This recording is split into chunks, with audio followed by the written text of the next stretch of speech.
Welcome to Guide Guru. We hope this video helps. You start by inserting EQ8 on the track you want to shape. Do it now. Once placed, enable the built-in spectrum analyzer so you can see peaks while you play audio.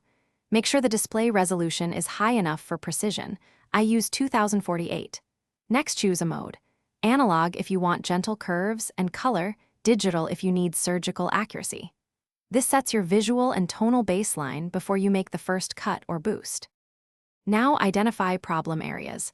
Select a bell with a narrow Q and boost it substantially, then sweep slowly to find resonances or character. Once located, switch to a cut and reduce in small increments, typically 1 to 6 decibels, because subtle moves translate better in a mix. Use shelves for broad changes like taming mud or adding air.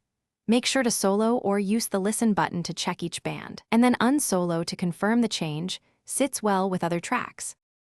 Finish by listening to the whole mix and toggling EQ bypass to a /B your decisions. This ensures improvements translate. If a frequency only needs occasional change, automate the band gain rather than overprocessing. Always check multiple playback systems and reference tracks so your EQ choices aren't deceptive. If you hear smearing, comb filtering, or loss of punch, switch a band to linear phase or adjust filter slopes. That single troubleshooting step often fixes phase-related. Thanks for watching.